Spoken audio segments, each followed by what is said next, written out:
আল্লাহ রাব্বুল আলামিন আমাদেরকে এই সিয়াম ফরজ করে দিয়েছেন।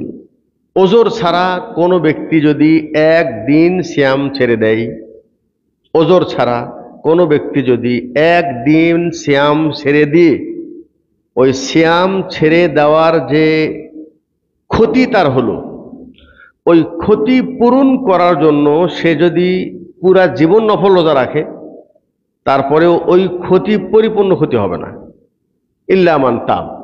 তবে কেউ যদি খালেসভাবে তওবা করে, আল্লাহর কাছে যদি বিনয়ী হয়ে ভুল স্বীকার করে তওবা করে, সেটা একটা আলাদা, তবে তাকে অবশ্যই কাজা করতে হবে। কোনো ব্যক্তি যদি ওজর ছাড়া সালাত ছেড়ে দেয়, সিয়াম ছেড়ে দেয়, তার শাস্তি কি? আল্লাহ নবী সাল্লাল্লাহু আলাইহি সাল্লাম তিনি বলেছেন যে আমি ঘুমিয়েছিলাম, আমার কাছে দুইজন ফেরেশতা আসছে, আসার পর আমাকে হাত ধরে তুলে নিয়ে গেছে উঁচু একটি পাহাড়ে নিয়ে যেয়ে আমাকে বলেছে নিচের দিকে তাকাও।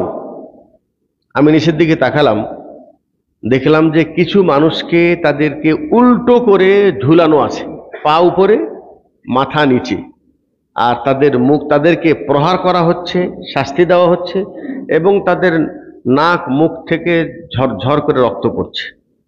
আল্লাহ নবী সাল্লাল্লাহু আলাইহি সাল্লাম তিনি জিজ্ঞেস করলেন, মান হাউলা, এরা কারা?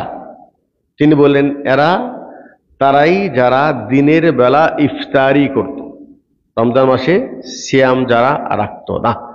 অতএব সিয়াম আল্লাহ পাক আমাদের উপর ফরজ করে দিয়েছেন। এটা আল্লাহ রাব্বুল আলামিন আমাদেরকে আল্লাহ সন্তুষ্টি পাওয়ার একটি অন্যতম মাধ্যম হিসেবে সিয়াম আমাদেরকে আল্লাহ পাক দিয়েছেন।